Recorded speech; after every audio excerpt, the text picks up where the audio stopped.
Hi viewers, welcome to our channel. ప్రస్తుతం మనతో పాటు దాము బాలాజీ గారు సీనియర్ జర్నలిస్ట్ ఉన్నారు. వారితో ఒకసారి మాట్లాడదాం. సార్ నమస్కారం సార్. నమస్తే. సార్ మంచు లక్ష్మి గారు అటు గ్రేట్ ఆంధ్ర మూర్తి గారి పైన ఫిలిం ఛాంబర్ లో కంప్లైంట్ ఇవ్వడం జరిగింది సార్. అంటే తను బాడీ షేమింగ్ చేశారని చెప్పేసి కంప్లైంట్ ఇచ్చారు. మరి నిజంగా మూర్తి గారు ఈ విధంగా బాడీ షేమింగ్ చేశారా మంచు లక్ష్మి గారిని? మరి కంప్లైంట్ ఇవ్వడాన్ని ఏ విధంగా చూడొచ్చు? మరి ఇప్పుడు ఫిలిం ఛాంబర్ వాళ్ళు ఏమన్నా యాక్షన్ తీసుకుంటారా ఇతని పట్ల? దీనికి సంబంధించి దీన్ని మీరే విధంగా మామూలుగా గ్రేట్ ఆంధ్ర మూర్తి గారి మీద ఆల్రెడీ అనేక కాంట్రవర్సీలు ఉన్నాయి. గ్రేట్ ఆంధ్ర వెబ్సైట్ మీద కూడా గతంలో కూడా శివాజీ రాజా లాంటి వాళ్ళు తీవ్రంగా దాని మీద అబ్జెక్ట్ చేశారు, తమని గురించి రాసినది. అట్లాగే అది ప్రో వైసీపీ ఉంటుందని పవన్ కళ్యాణ్ అభిమానులు కానీ ఇటు తెలుగుదేశం వాళ్ళు కూడా గ్రేట్ ఆంధ్ర మీద చాలాసార్లు విరుచుకుపడుతుంటారు. అందులో కామెంట్లు చూస్తే కూడా దారుణంగా ఉంటాయి. కాకపోతే గ్రేట్ ఆంధ్రాకు ఉండే లక్షణం ఏంటంటే తమ మీద విమర్శలు చేసి దారుణంగా తిట్టే కామెంట్లు కూడా వాళ్ళు తొలగించరు, ఉంచుతారు. అంటే వాళ్ళకి ఏంటంటే విమర్శల్ని కూడా ఆహ్వానిస్తారు, ఓపెన్గా ఉండడానికి ట్రై చేస్తారు. అది ఒక గ్రేట్. అంటే ఇప్పటికి కూడా అనేక వెబ్సైట్లు వచ్చినా కూడా గ్రేట్ ఆంధ్రాకు ఉండే ఒక వెయిట్ కావచ్చు, దాని పాపులారిటీ కావచ్చు గ్రేట్ ఆంధ్రాకు ఉంది. అలాగే మూర్తి కూడా ఆయన కాంట్రవర్సీలు క్రియేట్ చేయొచ్చు, కానీ ఆయన ఒక డెప్త్ ఉన్న జర్నలిస్టే. ఆయన ఏమి ఆషామాషిగా ఏదో మాట్లాడే కాదు, ఒక హోంవర్క్ చేస్తారు, ఒక డెప్త్ ఉంటుంది. ఆయన ఇంటర్వ్యూలు కూడా కొంత ఎడ్యుకేటివ్గానే ఉంటాయి. ఇండస్ట్రీ మీద బాగా పట్టున్న వ్యక్తి. ఆయన అనేక మంది ప్రొడ్యూసర్ని అనేక మందిని ఇంటర్వ్యూ చూసినప్పుడు నేను కూడా కొన్ని చూస్తుంటాను. మంచి ప్రశ్నలు అడుగుతారు.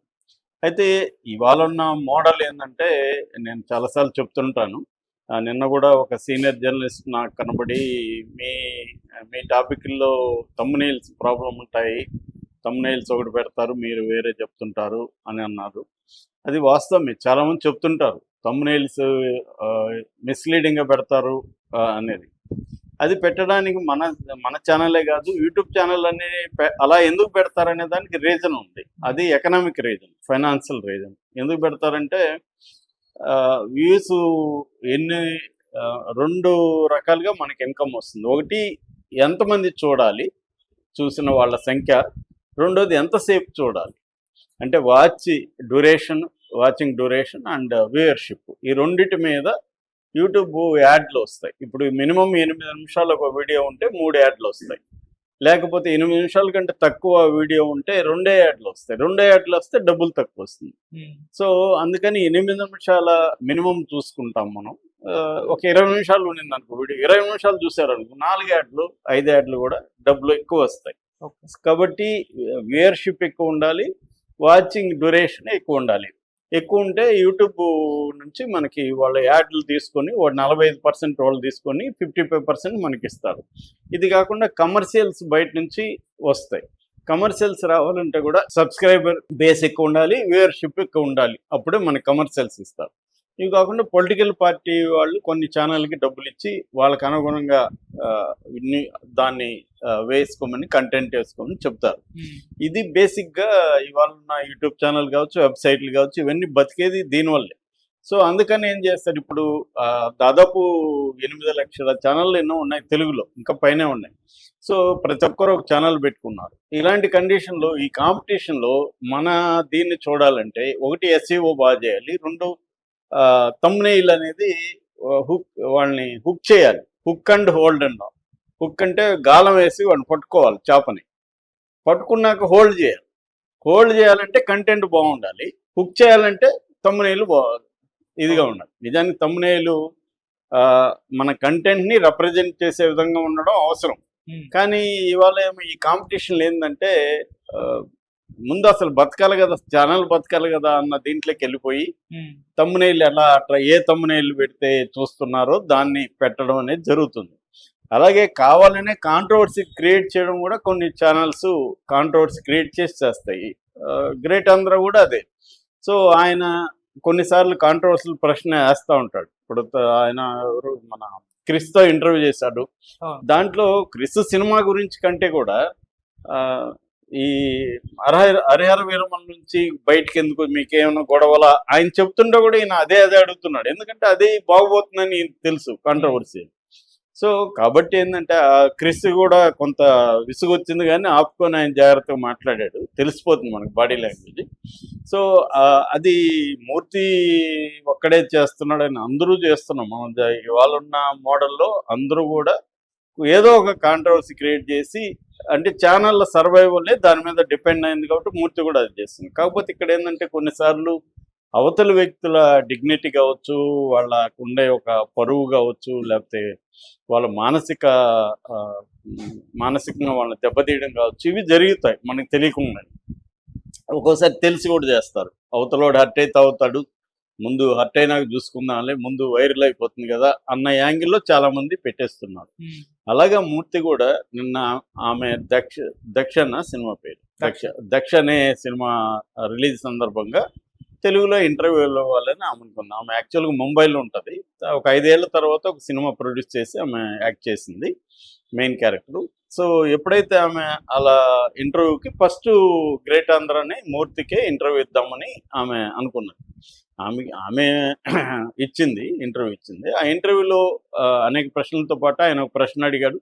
ఏమో మీకు అరౌండ్ 50 ఏళ్ళు ఉంటాయి, మీకు 12 ఏళ్ళ పాప ఉంది, మీరు ఇలా ఎక్స్పోజింగ్ డ్రెస్సులు వేయడం కరెక్టేనా అనేది అడిగారు.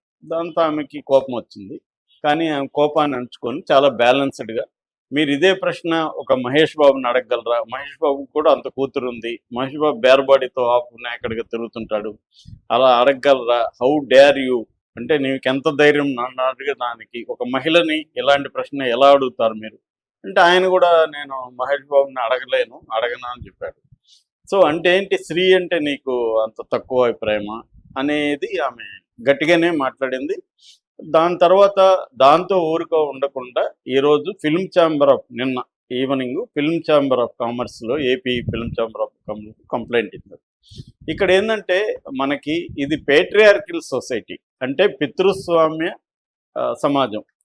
అంటే పితృస్వామ్య సమాజం అంటే మెయిల్ డామినెంట్ సమాజం. మనది ఫ్యూడల్ సొసైటీ నుంచి ఇంకా మనకి కంప్లీట్గా విముక్తి లేదు.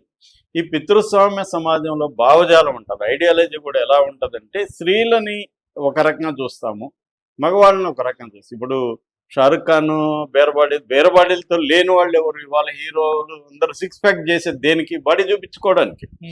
అవసరం ఉన్నా లేకపోయినా షర్ట్ పుత్తా ఉంటారు. ఒకప్పుడు సల్మాన్ ఖాన్ మాత్రం ఇప్పేవాడు, ఇవాళ అందరూ హీరోలు వాడికి అవసరం ఉన్నా లేకపోయినా షర్ట్ ఇప్పేసి పాటల్లో బాడీలు చూపిస్తూ తిరగడం, ఇవన్నీ చేస్తుంటారు. వాళ్ళని ఎవరు అడగరు, ఇది అశ్లీలం కదా, అబ్సీన్ కదా, ఇది నువ్వు ఇలా షర్ట్లు ఇప్పితే అనేక మంది అమ్మాయిలు టెంప్ట్ అవ్వచ్చు కదా, అది కరెక్ట్ కాదు అని మగవాళ్ళని ఎవరు అడగరు. స్త్రీలు మాత్రం ఈ పొట్టుబొట్లు వేసుకున్నారు, అందుకే రేపులు ఎక్కువ జరుగుతున్నాయి, ఇవన్నీ మాట్లాడతారు.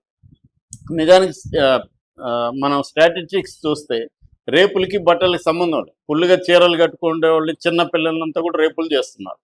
కానీ మనలో ఉండే పితృస్వామ్య భావజాలం ఏం పనిచేస్తుందంటే, మనకి కొంతమందికి తెలిసి కొంతమందికి తెలియకుండా స్త్రీల బట్టల మీద మాత్రం మనం మాట్లాడుతాం తప్ప మగవాళ్ళ బట్టల మీద మనం మాట్లాడం. అది ఆమె గట్టిగా మాట్లాడింది, చాలా కరెక్ట్గా కూడా మాట్లాడింది, బ్యాలెన్స్గా మాట్లాడింది.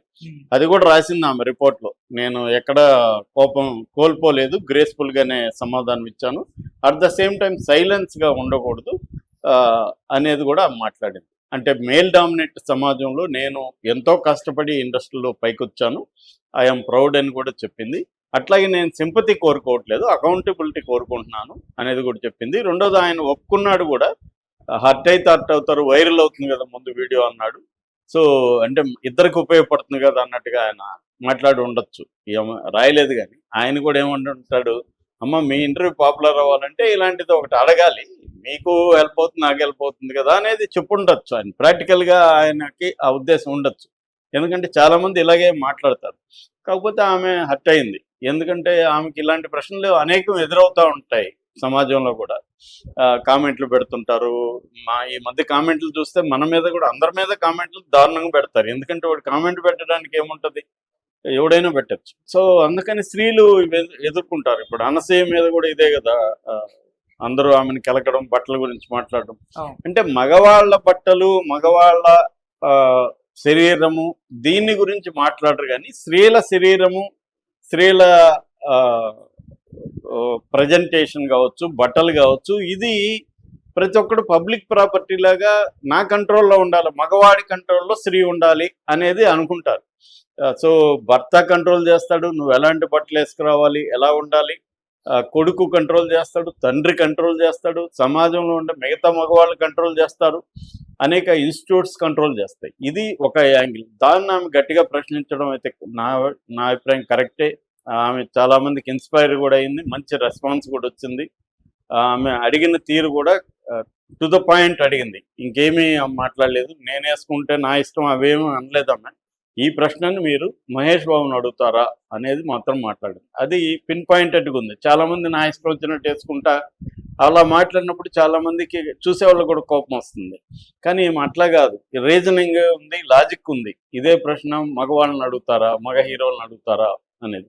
రెండవది ఏంటంటే, మనం ఇప్పుడు మూర్తి గారే కాదు, ఎవరైనా కూడా ఎవరిని మనం హర్ట్ చేయగలుగుతాము అంటే, వీళ్ళు మనల్ని ఏమీ చేసుకోలేరు అనుకునే వాళ్ళని హర్ట్ చేస్తాం. వీడు బలవంతుడైతే మనం హర్ట్ చేయం. హర్ట్ చేస్తే సీఎం హర్ట్ అయితే ఏమైందో చూసాం కదా మనం. సీఎం హర్ట్ అయ్యేసరికి అల్లు అర్జున్ లాంటి నేషనల్ లెవెల్ హీరోని జైల్లో పెట్టించగలిగాడు సీఎం. అంటే పవర్ ఉండే వాళ్ళని నువ్వు హర్ట్ చేయడానికి భయపడతావు. నీకు పవర్ లేదు, ఈమెమి మనల్ని చేసుకోలేదు, ఈమెకి కూడా పైగా అవసరం కదా, ఈ సినిమా ప్రమోషన్ అవసరం కదా అన్న యాంగిల్లో మూర్తి చేశాడు. ఆయన పాయింట్ ఆఫ్ వ్యూ ఆయన చేస్తుండొచ్చు, కానీ దీని నుంచి గుణపాఠం ఏం నేర్చుకోవాలంటే,